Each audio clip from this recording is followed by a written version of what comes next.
Good morning, students. Welcome to English class. So, this is your English Junction course book, and we are studying lesson 4. And the name of the lesson is The Spirit of Youth. So, this lesson we started yesterday, and I told you about APJ Abdul Kalam. Actually, this lesson is a part of his speech, one of his speech.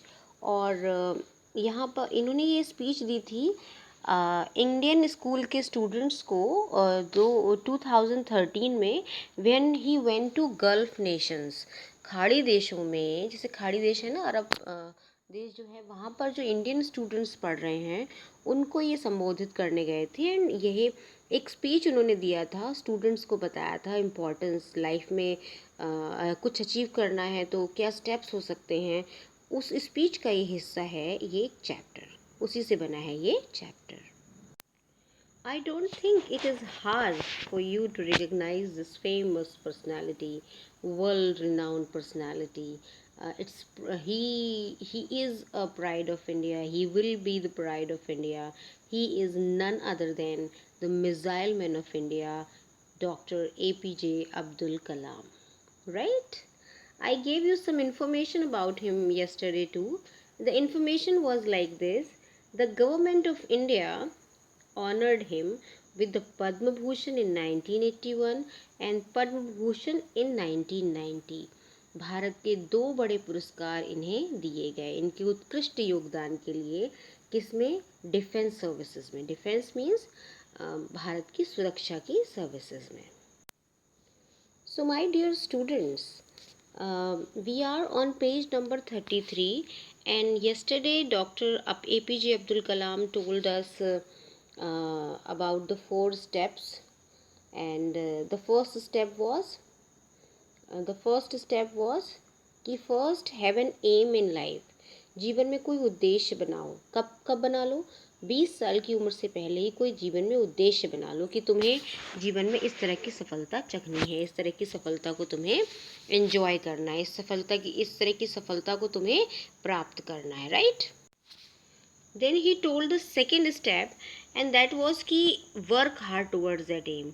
उस aim को पाने के लिए तुम्हें बहुत कठिन परिश्रम करना है, और ये ठान लो। तीसरा, उसको कठिन परिश्रम कैसे करना है उसके बारे में ज़्यादा से ज़्यादा नॉलेज प्राप्त करो। उस चीज़ को, उस गोल को मैं कैसे पा सकता हूँ, सफलता तक मैं कैसे पहुँच सकता हूँ या सकती हूँ। और दूसरा, learn to persevere against the odds and succeed. रास्ते में आने वाली असफलताओं से डरो मत और सफलताओं से घमंड मत करो, यानी कि निरंतर आगे बढ़ते जाओ। एंड उसके बाद here on page number 33 he ask you to be unique achievers। कैसे यूनिक अचीवर्स कैसे बने? यूनिक अचीवर्स क्या होते हैं? देखिए, dear friends, he says, dear friends, look up, what do you see. ऊपर देखो, क्या देखते हो? जब तुम ऊपर देखते हो तो तुम्हें लाइट दिखाई देती है, इलेक्ट्रिक बल्ब दिखाई देता है। Right? Immediately our thoughts go into its inventory. Who was he? Yes, it was Thomas Alva Edison. What a unique contribution he made to the electrical lighting system. So, जैसे ही आप light को देखते हैं, आपको Thomas Alva Edison की याद आ जाती है, जिन्होंने एक ऐसा अचीवमेंट प्राप्त किया जो दुनिया को उसने रोशन कर दिया। एंड दैट वाज, उन्होंने इलेक्ट्रिकल लाइटिंग सिस्टम को इजाद किया। नेक्स्ट वो कह रहे हैं कि when you here the sound of an aeroplane goes over your house, who do you think of. जब अपने सर के ऊपर से आप एक हवाई जहाज को जाते हुए सुनते हैं, तो सबसे पहले आपके दिमाग में किसका नाम आता है? Yes, the Wright brothers proved that men could fly, of course, at great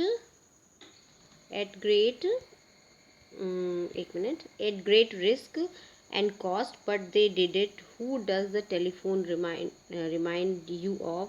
Of course, the one and only Alexander Graham Bell.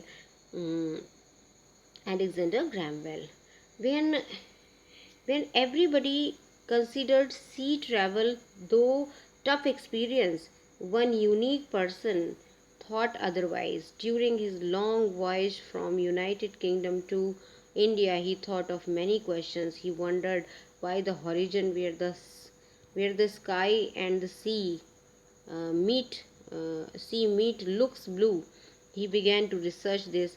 His research resulted in the phenomena of the scattering of light. He was our own Sir C.V. Raman and he was awarded the Nobel Prize for his work.